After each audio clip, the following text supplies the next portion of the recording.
Great. Thank you so much, everyone, for being here today. My name is Simon Rabinovich. I am the Stotsky Professor of Jewish History and Culture here at Northeastern University, and I'm also the chair of the Holocaust and Genocide Awareness Committee. The Northeastern's Holocaust and Genocide Awareness Committee has been active since the 1970s.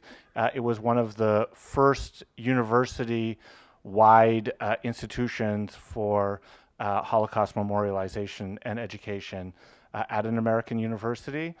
And very early on, I think among its first activities was organizing lectures and talks by survivors for students to have the opportunity to meet and hear from survivors of the Holocaust. And this series was endowed at some point and became the annual Backstrom Survivor Lecture. And now it is still one of the three central events that we have every year as part of Holocaust and Genocide Awareness Week. In addition to the Morton Lecture, which was on Wednesday, and I think some of you were there, and the Gideon Klein Holocaust Legacy Foundation student presentation. Oh, and right on cue is our 2020, where are we? 2025, 2026 Gideon Klein Holocaust Legacy Fellow, Melina Coy. So some of you might have seen Melina's talk on Monday. And that actually leads me to the student pitch I was going to make, which is that annually we have this funded opportunity for students to work on a research project or a performance or a creative project relating to the Holocaust. It's called the Gideon Klein Holocaust Legacy Foundation Scholarship.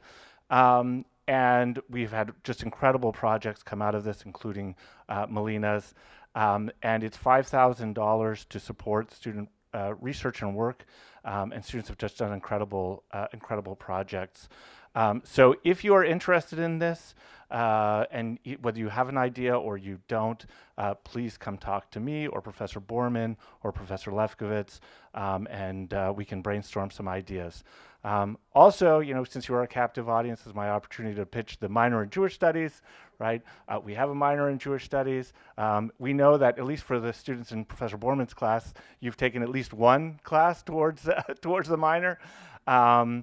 And we also do have an annual scholarship for the best Jewish Studies minor, which is a $5,000 scholarship, no strings attached. So that's not a bribery; it's an incentive for joining the minor, and that's also something you can talk to me or Professor Lefkowitz about if you are interested. So it is my absolute pleasure to introduce Ms. Suzanne Resnick, who is our Backstrom Survivor Lecturer this year. Suzanne was born in Paris and was a child at the outbreak of World War II. And I'm not going to say too much about her story because we're going to hear from her about it. But after she moved to Boston, she did her BA at Harvard and a master's degree at what was then Boston State University. And then she went on to teach French and Spanish and bilingual education in the Boston and Newton school boards for 10 years. And then, this is actually for the young people also something to think about, she decided to do something totally different. And she retrained herself in computer science. And worked for 17 years in educational consulting and was a pioneer in the idea of distance learning. And now, way ahead of her time, and now she's a resident of Hebrew Senior Life in Brookline. She has two sons, and she has a number of her friends here to hear her talk. And really, this is all of our events are of course wonderful, but this is really wonderful, not only for the opportunity to hear from people about their own personal experiences and how important they are, but today to have this intergenerational component is also really, really nice. So there will be questions at the end. I don't want to take any more time before passing it on to Suzanne. I just want to say my thank yous to members of the Holocaust and Genocide Awareness Committee, to Suzanne for coming here today, to Rabbi Jim Morgan from HSL for helping out with the logistics, to my colleague Lori Lefkowitz, the Ruderman Chair of Jewish Studies, who's my partner in all of this programming, and especially to Caitlin McPhee for also the administrative help to get things running. And there are refreshments. By all means, get up, go get yourself something to drink or eat. And the floor is yours, Suzanne. Thank you very much. Thank you very much for this lovely introduction. I hope everybody can hear me. Yes, good. Well, as we were told, my name is Suzanne Resnick. I'm a child survivor. I'm very honored that so many of you came to listen to me and my story. My story is not that much different from other child survivors, but each one of us have our unique story. We went through a lot. We suffered a lot, even though we did not end up luckily, in the concentration camps or in the death camps of Central Europe, Germany, and Poland.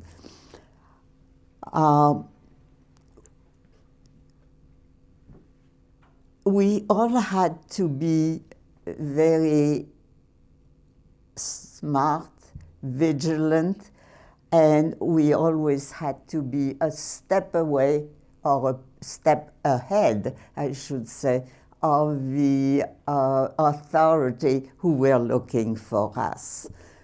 So I feel extremely lucky to be with you. The reason I'm here, really, there's three factors to that. One is that I was very, very lucky. Second is that I had a very smart mother who knew how to make the right decision at the right time. And finally, we were lucky also to find some people who were willing to risk their lives in order to help us. And that was very helpful. They did a lot for us. Let me give you a little bit of my background before we begin. I was born, as you were told before, in Paris, France. But my parents were not French. They were immigrants from Central Europe. My mother was Hungarian, and my father was Czech. So they both from the very same region, but after World War I, that part of Hungary, it was all Hungary at one point, was divided by in several parts. And the part where my father lived, that became Czechoslovakia, but he was really born, when he was born, it was Hungary. My mother remained, I think, Hungarian. One of my aunts became, I'm sorry, my mother remained Hungarian, but one of my aunts became Romanian. So even though we're born in the same area, you have three nationalities at that time. Anyway, my mother came from a very large Hungarian family. Her family was very Orthodox. My grandfather, whom I never knew, but he was a Hasid, and he was very strict about anything that they had to observe. My father was also born in Hungary, as I said before, but he became Czech, and during World War II, the Czech was the first one persecuted along with the Polish people. My father did not have a large family. He was an orphan, and he was brought up by his grandmother, whom I never knew either. I never knew any of my grandparents. I grew up in a part of Paris that was called at the time the Pretzel. In Yiddish, it was pretzel. Pretzel is a small square, and that was a very colorful place to grow up. Most of the people who lived in that area were immigrants. They all came from different parts of Europe. They were the Russian and the German and the Polish and Hungarians and everything. And everybody brought with them their culture, their language, but there was one common language, and that was Yiddish. And that's the first language I learned. And I spoke Yiddish fluently at that time. Then the place is really a lovely, my remembrance. It was a poor area because people came from other parts of Europe. They were not very rich. But I remember it as a warm place. Everybody sort of got along and brought their music and their dances and everything else, which was very great.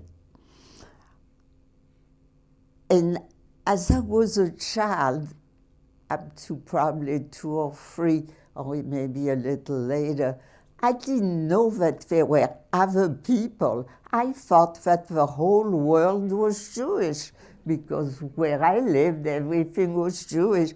You had the bakeries and the kosher butchery, and everything was that.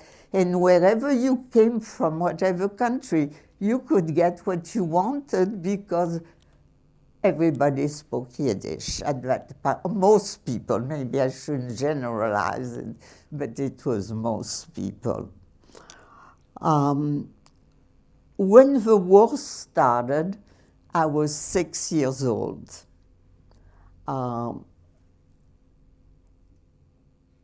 My father, before he was arrested, I want to mention that after World War II started, there was a lot of fighting between the French and the German, but the German won. And in 1940, they drove into Paris.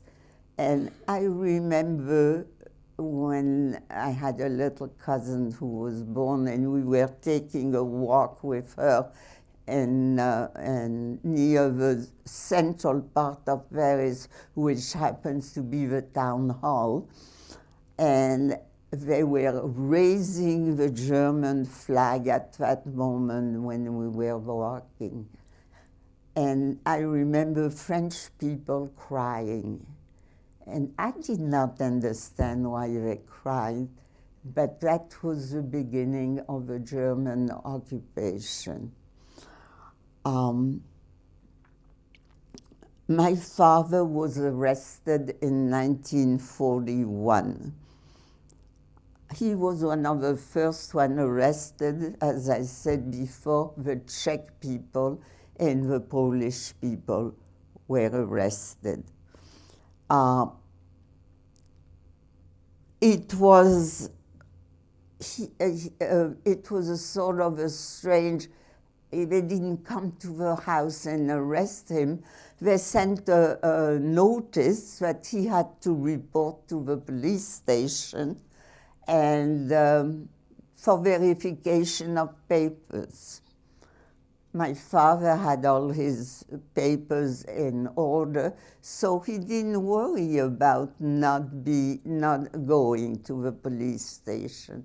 So he did go, and right away they took away all his identity, his passport and everything he had. and he was arrested right there with a lot of other people who had shown up. The camp where he was sent, we didn't know where he was going to go, but after a few days we heard that he was sent to a camp about an hour away from Paris, a camp called Bonne-la-Rolande. It was a French people who managed the camp, French policemen and so forth. It was not a bad situation for him, for my father, because he had found a job outside the camp, so he was able to leave the camp in the morning and come back at night to work. That didn't last too long, but it was, not being home, but he was not mistreated or anything like that.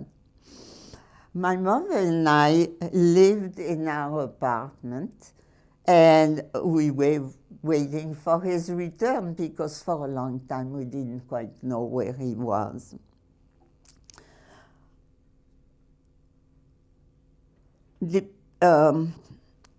Until the day of the great raffle.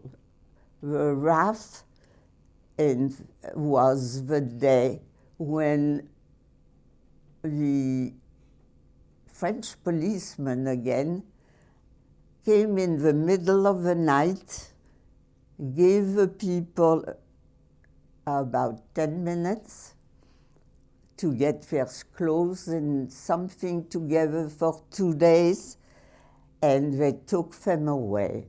They took away old people, young people, babies, everybody who was Jewish. They had a list because as soon as they came into France, you had to go to the police station and report if you were Jewish. So they had a list of all the Jews in Paris. So they took them all away, and we didn't know. They went to a place in Paris which was being built as a big stadium. It was not completed, it was still in construction, and all the people that they took went to that place. There was no sanitation, there was nothing. It was a very difficult place to be.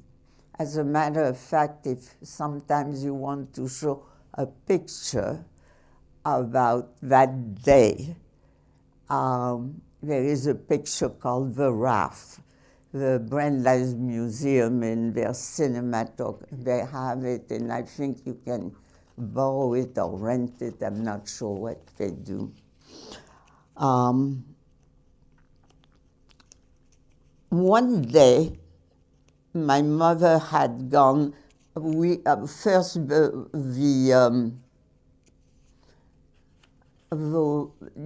that period of the beginning of the war, there was very little food, and my mother had to go and stand in line for a very long time to get some food. And if she didn't come early, by the time you got into the store, it was gone. So she used to go very early to stand in line. One day, it was July 16, I remember, because school ended on the 13th.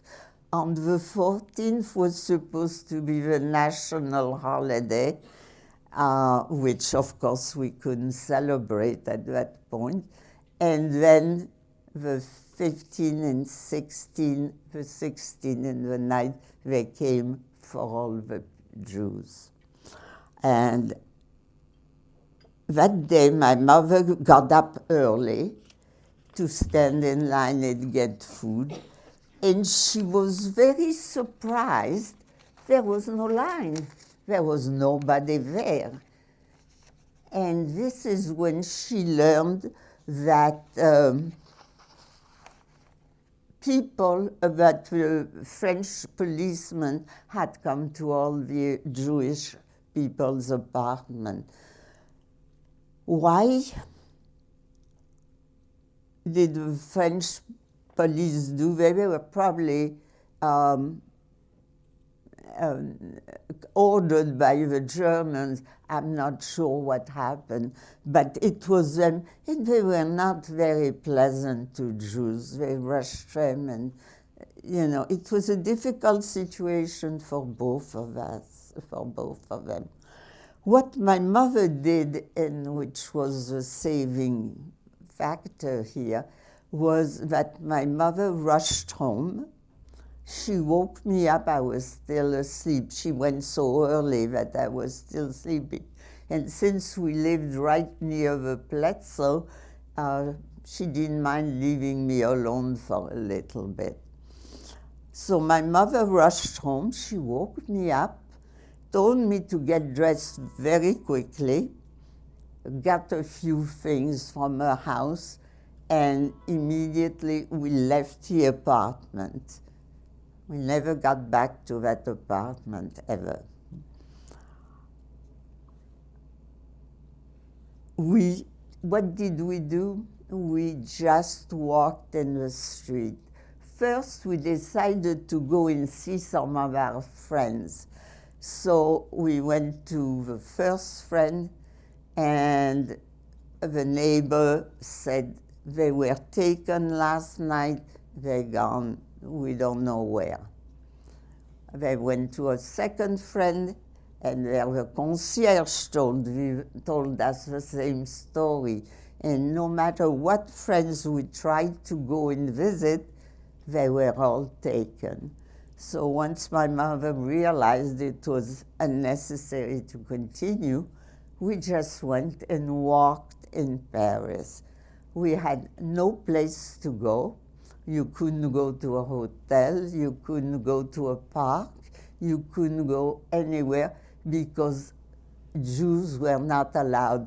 And I forgot to mention that before the RAF, we had to register at the post office, at the police station, and they gave us a star. We had to wear a star on our clothes.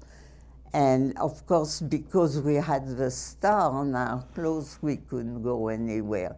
So we just walked and walked and walked all day long. There's also one thing I forgot to mention is that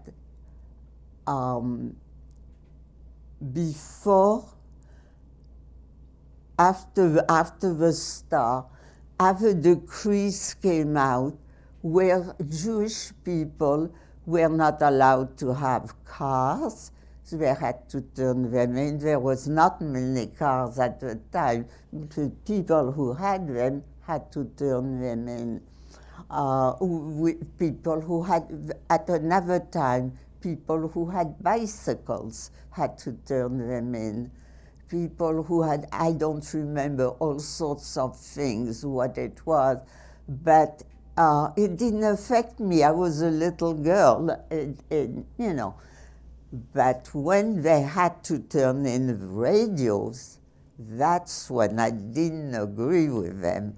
Because as a little girl, there was a program on the radio where somebody told stories for little girls or for little children. And my mother would remind me it's time for the story, and I would sit in my little chair with my dog and listen intensely to that story. And taking my radio, I wouldn't be able to listen to the story. So I made a big fuss. I didn't want them to take the radio, but they did, and that was the end of my story. Those happened before the RAF, but now We are in the street. We're looking for places to go. We walk all day from early morning to all sunset practically, and we don't know where to go. Then my mother remembers that she had a friend, or she was not really a friend, but somebody she knew who lived in our street, but she lived way at the other end. Our street was a long street. And so she says, maybe we'll go and say hello to her. So we did. We went there, and the woman welcomed us, which was very nice. And she gave us a cup of tea, which we absolutely needed, but mostly she gave us a chair so we could rest, and that was great. And she hadn't left her house. She was a Christian woman in her 60s, I would say. She had retired from her job, and she was welcoming and gave us everything we needed. My mother told her the story of what was happening outside. She didn't know. And my mother told her, well, we don't know where to go now because we don't have any place to go. So this lady very nicely said, why don't you stay here tonight? And that was the best offer we had. This lady I will call Mammy. Everybody called her Mammy. And French Mammy means grandmother. Some people call their grandmother Mammy. And that's what she had a grandchild, and that's what everybody called her. So Mammy was the place where we spent our first night. And it seems like my mother spent the second night and so forth, and she stayed several years with Mammy. But I couldn't stay there. I was a child, her apartment was small. They had to find a place for me. Well, very shortly after this, a home for children opened up. And I had to go to that home. Well, for me, I was an only child. I had never left home. I had always stayed with my parents. And it was a traumatic experience when I had to go, leave my mother, and go to the unknown. I had no idea where I was going. It was scary. And they took me to a place which was right on the outskirts of Paris. It was the metro, which is the subway in France, went as far as that town. So I felt it was really Paris in a way. And we arrived to this place. The place was just getting organized at that time. There were a few women there and a couple of men. And to my big surprise, the people there talked Hungarian. And when I was 2.5, my mother had taken me to Hungary to meet her large family.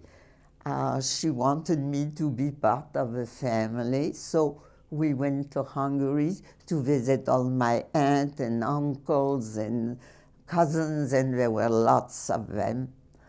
So as a result of that, when I came to this house and everybody spoke Hungarian, I felt very comfortable because I spoke Hungarian fluently at that point. The food was Hungarian food, which I was used to. So the house was lovely. I soon learned to be on my own. There was about 6 children who were there at the time. More came as the place, settled. But it was a wonderful place. I was very lucky to find a place like that. I mean, I didn't find it, but they found it for me.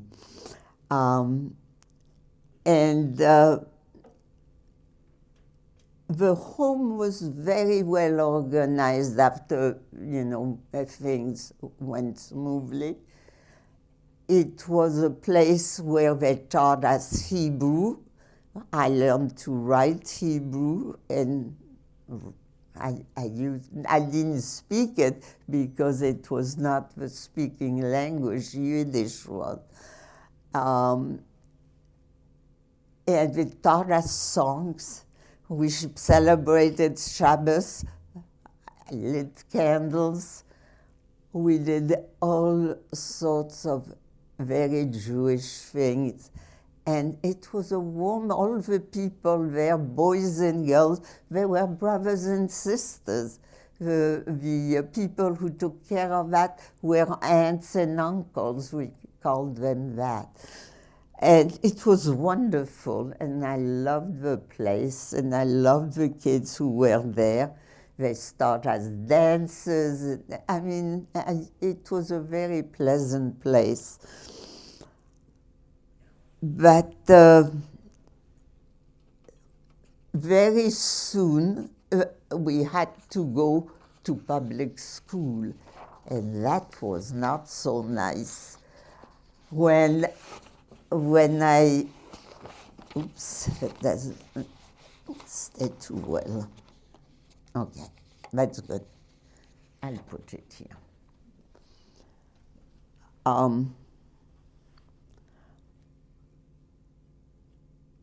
When we had to go to school, the school was about 3 or 4 blocks away, not too far. We went with our Jewish star on because we had to wear it everywhere. And no sooner did we arrive to the school that we were surrounded by the kids, and they were calling us names. And it was a very uncomfortable place. And the teachers really didn't help us on the other side, really. They were calling us also names. I remember one incident, there were many, but I'll just give you one incident in school, in the classroom rather. There was a dictation, and I was not a very good speller at age 7 or so. And as a result of that, I had erased a letter, and then I had put another letter in there, and it was a messy thing. When she looked around the classroom, the teacher, and she saw that, she started screaming at me and called me dirty Jew and all sorts of other unpleasant things. And she slapped me in the face in front of everybody. And I was not a very happy child. I hated going to school. I couldn't wait for the bell to ring, so I would go back to our comfortable home, which was that children's home. Unfortunately, there was rumors that this house was not safe, that these houses were organized. It wasn't my house where I was not the only one. There were others being organized at the same time. And the rumor was that the authorities, I'm not sure if it was the French or the German, had organized these places so all the Jewish children would be together, and it would be easier for them, for whoever was going to pick them up, to pick them up and send them away to wherever everybody was. How my mother heard of that rumor, I do not know. Was it Mammy? Was it her? Was other friend? I don't know. But she got very scared when she heard that, and she sent somebody to pick me up from that home, and I was told that I was going to just visit my mother, and I would be back very soon. Well, they took me to my mother, and my mother didn't want me to go back, even though it was safe at that time, but that rumor really hit her, and she didn't want me there. So I stayed with Mammy and my mother for a few days, and then Mammy had a friend whose sister was a farmer. So that friend, I don't know who made the arrangement, that friend came to get me, and we took the train. She was a nice lady. I mean, I didn't know her at that time, but she sounded nice, so I was willing to go with her. We took the train, and about an hour later, we stopped at a place, and she took me to her sister's farm.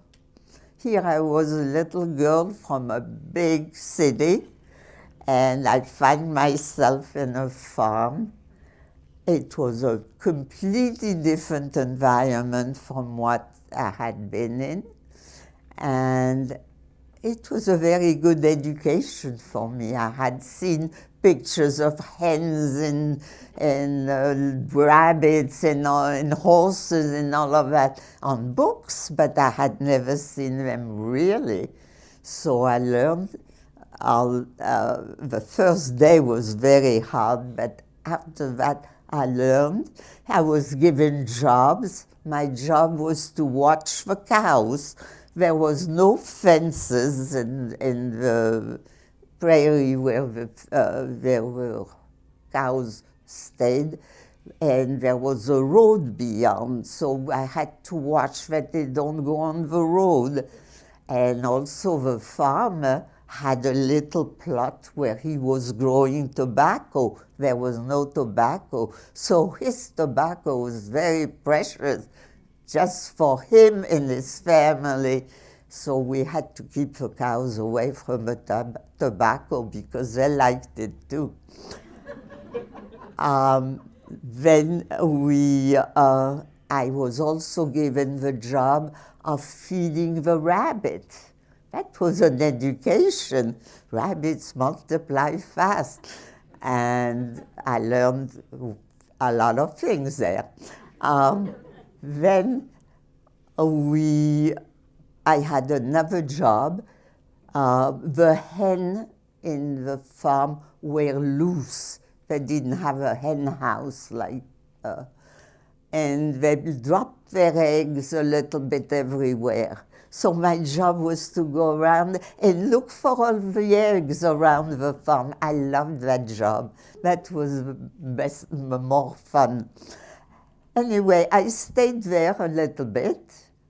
I think I was there probably about 2 weeks when I had to get back to Paris, and stayed with Mammy, I think, 1 or 2 days. And then I was told that I was going to another place. So I was taken, and I don't remember who took me back and forth.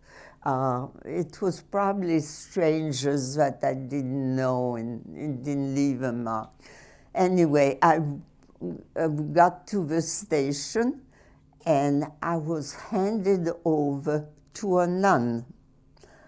The nun wore the habit of her order, a big, long black or blue dress, and they had a coif, like a hat, big hat, sticking out, starched. And I looked at her. I had seen them in the street, but I had never talked to a nun. What do you do? How do you address them? I had no idea. She didn't talk very much. She was busy praying. But she took me to the train and we got on. And this time we traveled about 4 hours or more, I'm not sure. We went to the southwest of France. And she didn't say a word to me during the whole trip. She was busy with her beads, praying. I suppose she was scared too. And when we arrived to a place called Parthenay, that was a small town, and on the edge of that town, she took me to a what do you call it? I'm stuck on not an orphanage. Orphanage? It was not an orphanage. It was a nun's stay. Oh, convent. A convent. That's the word I was looking for. I'm sorry, and I forgot it. That's a senior moment. So I was in the convent. That was a real shock and a real readjustment to life. They introduced me to the convent. They showed me upstairs on the top floor. There was a huge room divided by little cubbies with curtains. And there was a bed in there and a little cubby for clothes. And they told me this is where our students stay, but you're not staying here. There is another place for you. So she took me finally downstairs, and there was another room about the size of, much smaller than this. I was going to say this size, but it was smaller. There was 6 beds in that, no curtains, no dividers, nothing, but 6 beds are there. She shows me my bed where I was going to stay. And she says, you're not supposed to talk about who your family is. You're not supposed to talk anything about your life before you came here. It's fine, I won't talk. And then I met all the little girls who came. They were my age. They had something that I liked very much. So we became friends. And before the second day was over, I learned that all the little girls were Jewish. And we were all hidden in this convent. But we were separated. We were together yet separated. And there started my education again, very different. I remember the first few days when we went to the dining room,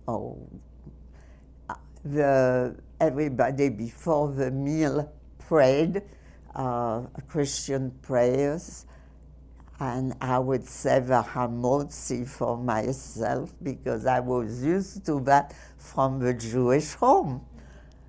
But of course, very soon you learn to adapt to your environment, and after that, I learned to say the Catholic prayers all the way.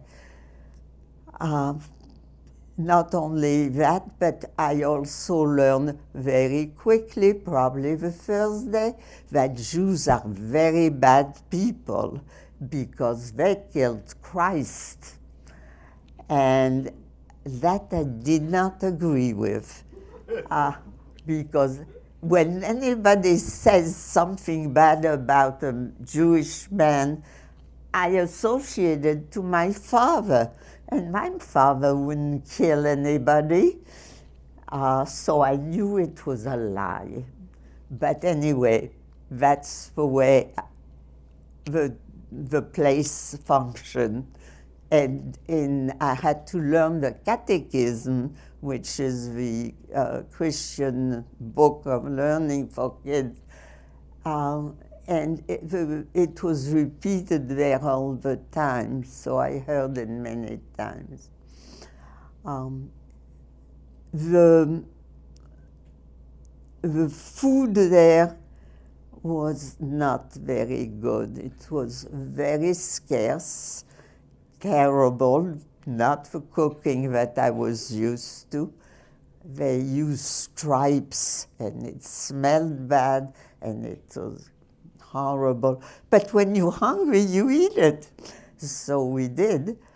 The food was not plentiful either, even for the bad food. And we were very hungry many times. The farm girls upstairs, the girls that were upstairs were farm girls, so they received packages from the farm, from their parents. They had little cubbies in the dining room where they put their food, so they could complement what the convent gave them with what they received. But we 6 Jewish girls didn't get anything. Most of our parents were taken or in hiding, so we were hungry. But we survived.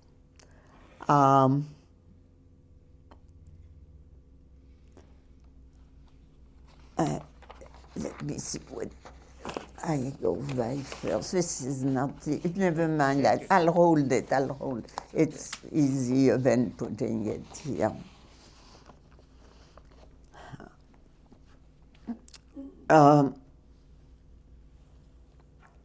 I stayed there almost a year, not quite. And then comes the summer, all the girls go home, as 6 children remained. And by the end of the summer, I think it was the end of August, Mammy was the one who sent letters to me all the time, and she was the intermediary between my mother and I. Mammy sent a letter that she wanted to see me. So I got a note from the director of the Mother Superior of the place, and she calls me in her office and she said, your mammy wants to see you. You are going back to Paris. And then I got a little lecture. She says, when you talk to your mother, because you're going to see her too, make sure that you ask her that you want to convert to Christianity. And we will make a big communion for you. You'll be wearing a big white dress. You'll receive a lot of gifts from everybody. The gifts were those religious little cards that everybody collected. And she told me about and I'll go to heaven instead of hell because I'll be baptized. All the things that would convince me to ask my mother to be converted. And I said, yes, I'll ask her. I didn't know what else to say. And there I was off again to Paris. And somebody took me to Mammy's house. And when my mother saw me, she was horrified. I was skinny, and I was skinny before, but now I was flesh and bone, really. I was covered with lice, and it was just a terrible condition. And right away, of course, we at the convent, I forgot to mention, we only had a little sink and cold water to wash. During the whole time I was there, we never washed our hair, we never took a shower, we never took a bath. The only thing we had is that thing. And you shouldn't look at your body because that was immodest. So you washed by, and anyway. That was, when I got home, my mother cut all my hair, got rid of all the bugs around me, and they tried to fatten me up a little bit. But, you know, there was not that much food either there. In what happened after that is that I probably went back to the farm for a little while. I know I was at the farm 3 times. Once for the wheat harvest, one for the beet harvest, and one for the potato harvest. It just so happened that that's when I went. When did I go before this trip or before that? I used to know them all with dates and so forth, but I didn't write them down and it skipped my mind. At this point, I think this is where I went to the farm. Stayed there for a little while, and again, my mother, I couldn't stay at the farm too long. The farmers were worried about their own security. So I was visiting from Belgium or something else that they would tell us a story.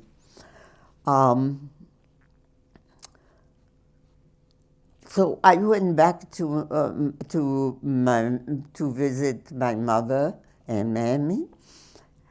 And in the building where Mammy lived, there were a lot of people who did not know my mother was there, but some did.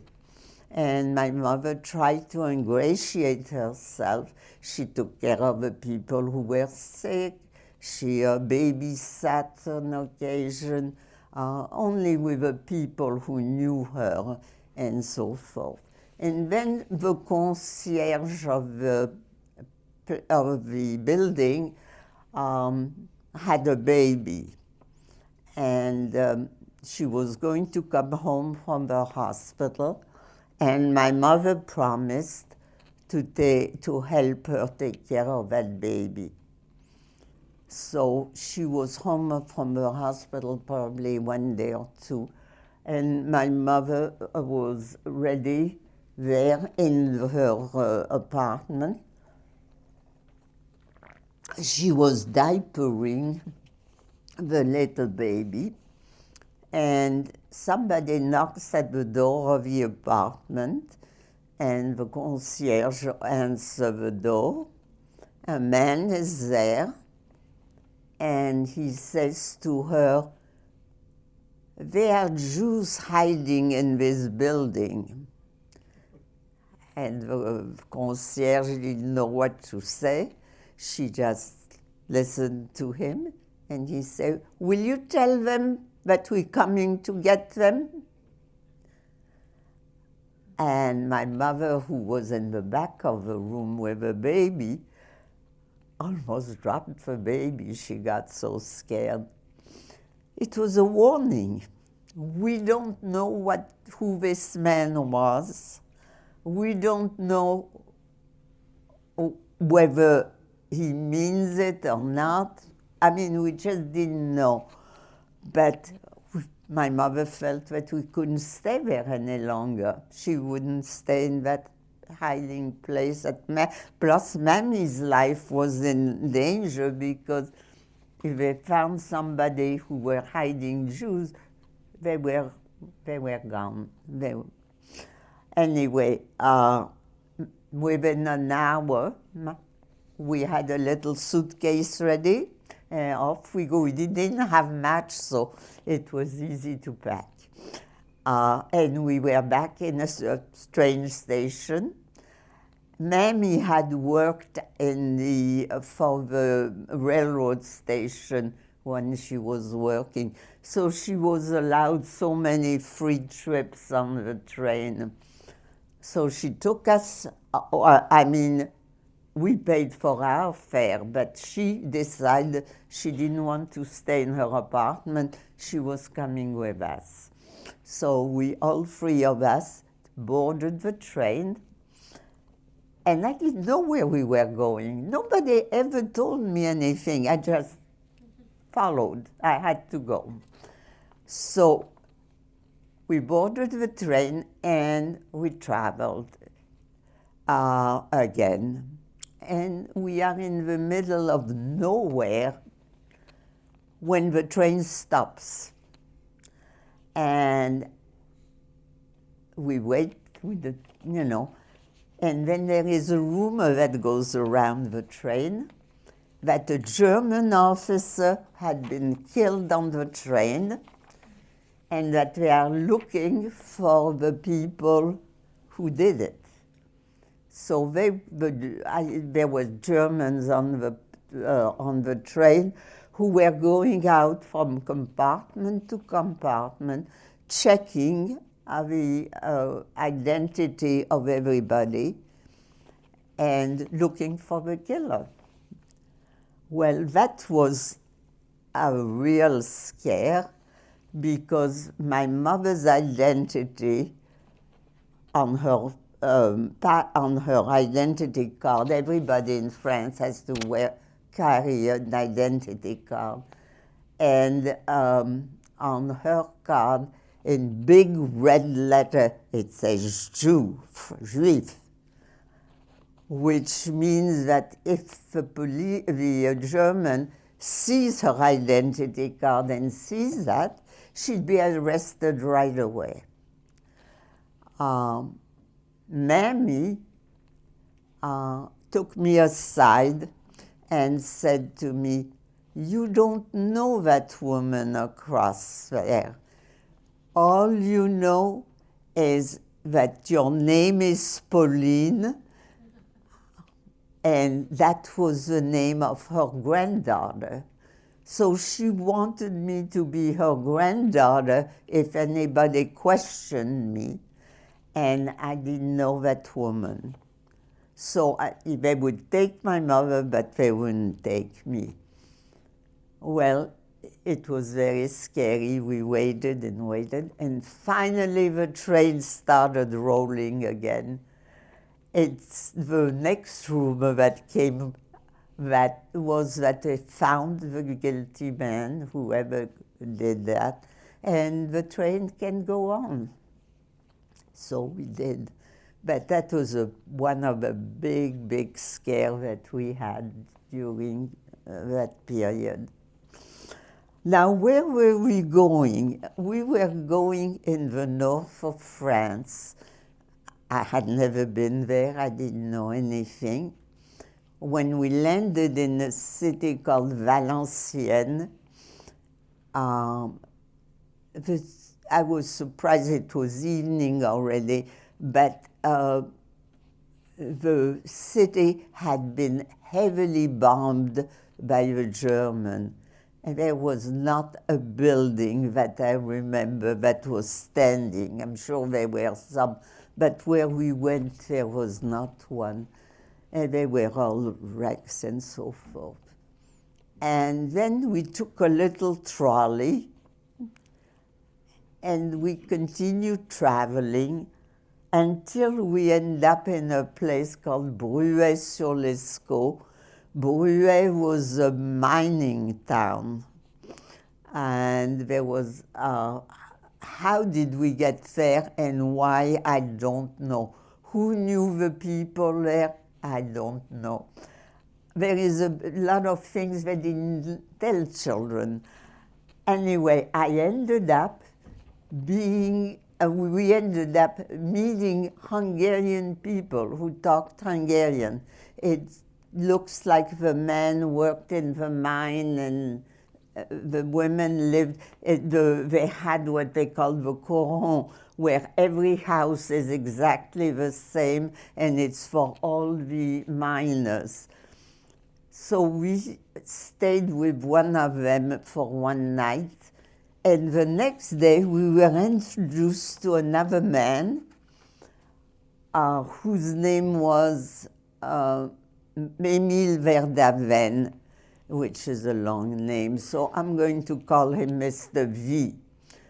Mr. V was a mayor of a little town we were. I don't think he was the total mayor, he was like the sous-mayor, just underneath it. And his other post was chief of a local resistance. And that is who gave us false papers.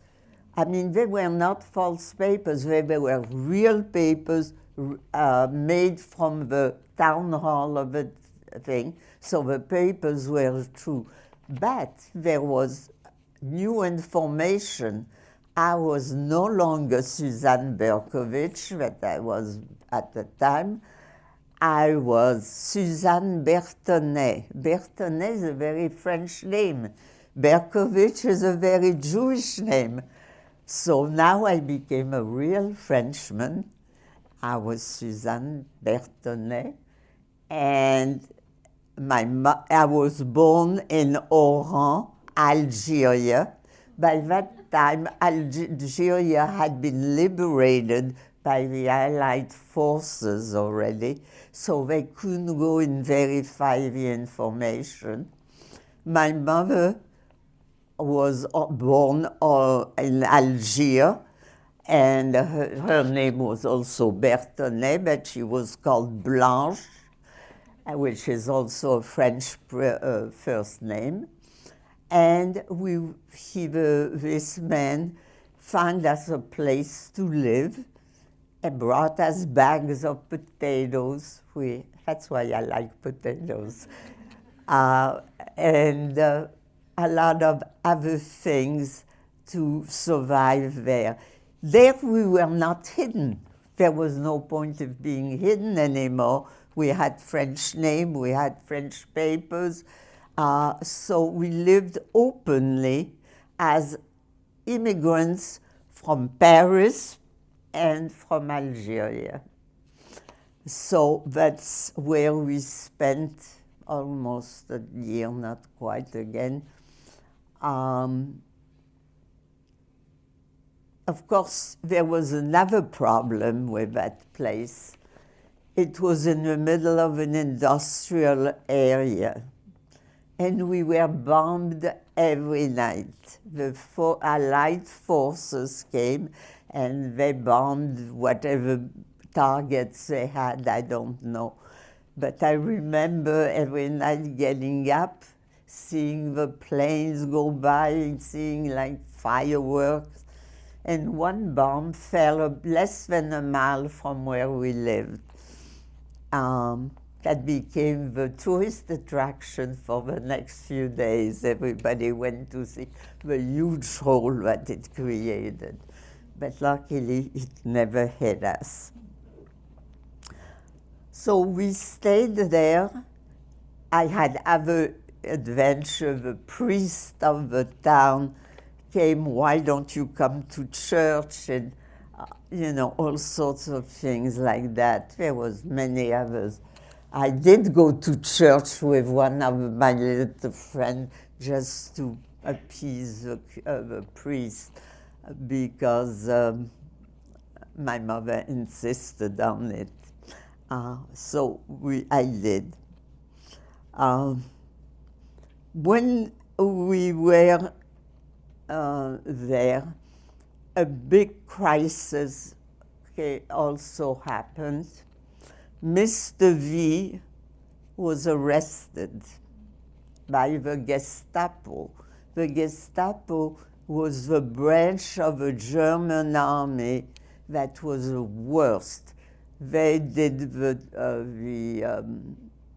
shooting, all sorts of torture to get information. And here Mr. V, they knew he was involved with the resistance. They knew he did a lot of things. So he was a very good target. They arrested him. And my mother and my aunt, who had joined us at that time over there, they were, I was still a child, they didn't include me. They were discussing, where should they go? Where should we go? We couldn't stay there because if under torture Mr. V talks, we would be next to be arrested. So how do you, where do you go? There was no place. So they decided we'll just stay there and hope for the best. So that was what we did. We didn't know that soon the Allied forces, Americans, English, and the French, were ready to invade France, to embark in France, I should say. And what happened is that we never knew when D-Day came because the Germans were still there with us. But we noticed that the Germans were beginning to leave. Our place where we lived was on the edge of the main road on that little town. And we noticed that the trucks and the cars that held Germans were going towards the north, towards Belgium. We were only like 15 miles away from Belgium. And they were going day and night, going up, going up, going up. And some of them shouted to us, "Don't worry, we'll be back. We'll be back with a big arm that is almost ready for us." So we let them go, but we didn't know what it meant because we didn't know that the American and the English were already there. So what happened was that one morning, it was already September, late September, the German forces go, and then there is a lull, and there is nothing. The road is empty. And by late afternoon, the Americans arrived with their trucks, the jeeps.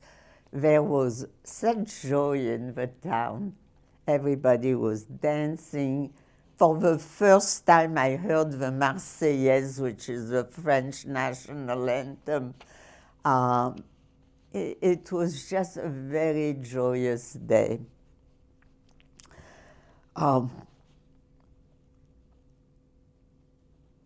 2 months after the liberation of our town, my mother, we returned to Paris.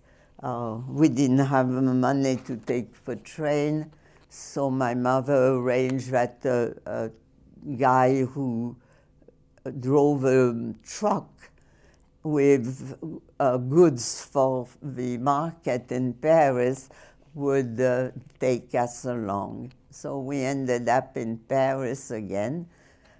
And my mother went to the apartment where we lived before the war. that apartment had been emptied of all our possessions. We didn't have any clothes there, any furniture. Everything we had was taken. So my mother wanted the empty apartment so we could start all over again. Well, the apartment had been occupied by a French family because Paris was liberated before we were. And my mother tried to get them out, and she couldn't. So there was a trial, and my mother won the trial, but the people were not happy. They appealed it. And my mother won the appeal again, but all this took a long time. And we had an expulsion date. They were supposed to leave on such and such a date. And a few days before that, a law came out that a French family could not be expulsed by a foreigner.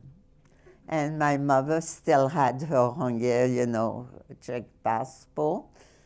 And the fact that I was French didn't make any difference because I was a minor. So my mother never could get the apartment back. And we had no place to live. We were homeless again. But we were free. We were alive. And I was excited because I thought that my father was going to come back very quickly. Well, he never did. Anyway, it was something that was like a nightmare. It was over, but not really, because we had no place to go, nothing. So it took a little while before Mammy came to our rescue again. We stayed with her. To get another apartment in Paris, you had to have a lot of money because they were very rare. We didn't have it. So it took a long time before we had something where we could be. But what I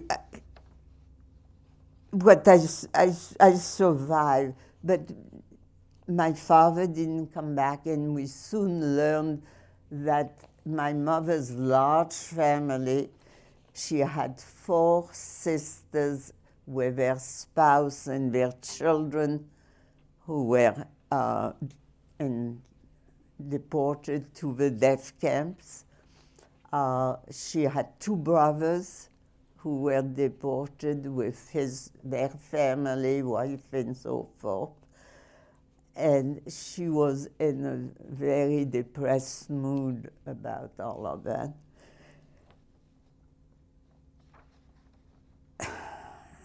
But we know that, and everybody knows at this point, that 6 million Jews perished during the Holocaust, and 1.5 million of the children. And I would have been one of those children because I was on the list to be taken along with all the other children. Down in my school in Paris, where I used to go from kindergarten on, there is a big plaque, 168 children on the girls' side. There is another plaque on the boys' side of how many children were taken and died in concentration camps. By the way, I forgot to mention that home that I started with, which was a very nice home, a couple of months after I left, they came and they took all the children too, and all the people who took care of them I think two adults came back, but none of the children. Here's another way I was very lucky and my mother's decision was right. So I survived. I'm here. Many of my generation are gone. And we, the last generation, the children who were hidden, we're going fast. I mean, it's very soon there will be no survivors. And it is your job, all the young people here, to carry on the flame, remember the 6 million, remember the children, and I don't know what to say else. It's it. Thank you so much.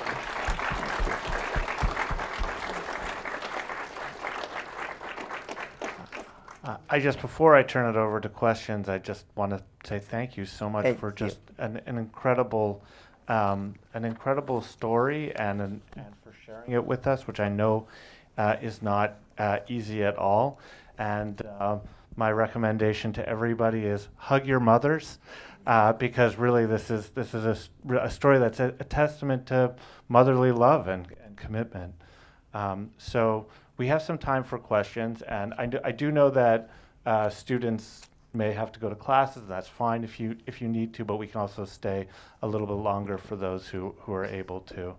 Are there any questions?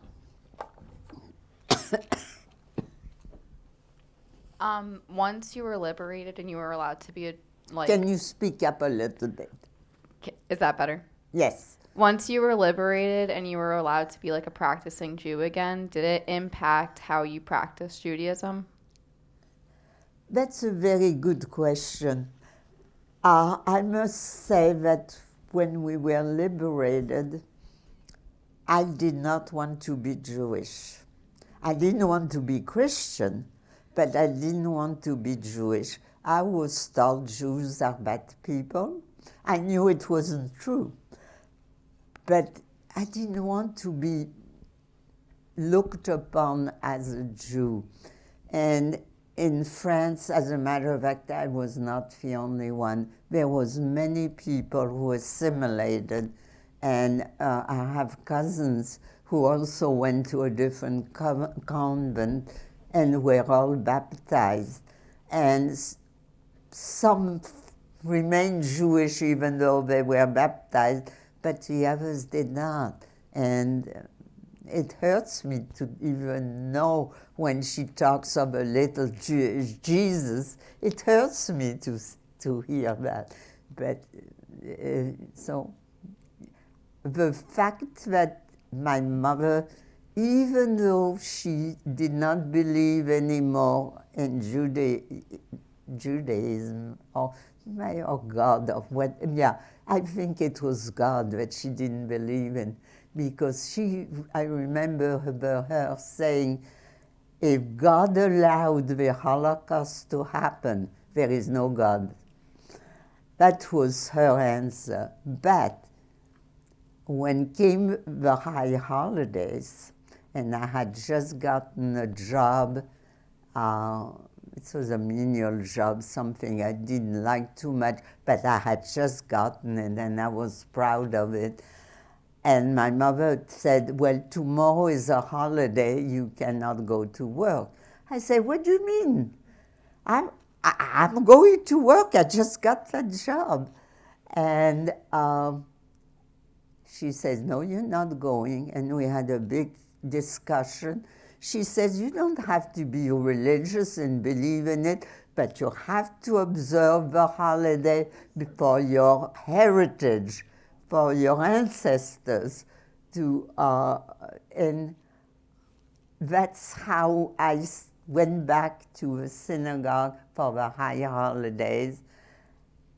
And later on, when I had children, I married a Jewish man, and when I had children, and his family did not go to synagogue, did not respect any other holidays.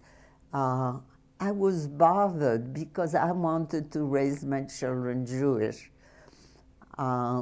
So my husband was asked to join Temple Israel in Boston as a youth director, and he accepted the job. We needed the money. And then I got re-involved with the Reformed Temple, and my children attended the Hebrew school and regular Sunday school, were bar mitzvah, confirmed, and all the Jewish thing. Now so we're Jewish again. But in France, you don't mention that you're Jewish. You don't wear a Magen David or any Jewish thing. You don't wear a capella. So it's not always well seen. Any other question? Yes. Thank you so much for coming today. It's a privilege to be able to hear from you. Can you speak up, please? Thank you for coming here today. It's a privilege to be able to hear from you. Yes. I just wanted to know a little bit more about your experience coming to the United States and who you came with. Do you want to know about? Your experience coming to the United States. Coming to the United States. Oh, that's a very long story. That is, as a matter of fact, I have green papers here. That is the part that I came to the United States. I'm not sure. Well, let me make it very short. A family, I was an orphan, my father didn't come, and an organization, a Jewish organization, asked for pictures of children. And my mother gave them my picture, and it was sent to New York. And I was picked out of a group by a woman who was a part of a ladies' garment union. And after the war, my mother worked in that trade. So she picked me. And we corresponded for a long time, and then they invited me to come here. So I came, I stayed a year and a half with his family in New York, in Brooklyn. And from Brooklyn, I went back to Paris, and the rest I won't tell you. You'll have to come on the next trip. Thank you. But that's where I came for the first time, and I had to learn English. I didn't know English at all. Where in Brooklyn did you live? I lived in Bensonhurst. Okay. Do you know I Bensonhurst? lived at Borough Park. Yeah. Okay, I know that the students Any other questions? are ready to go to their next class, so I'm going to give this gentleman over here the privilege of the last question.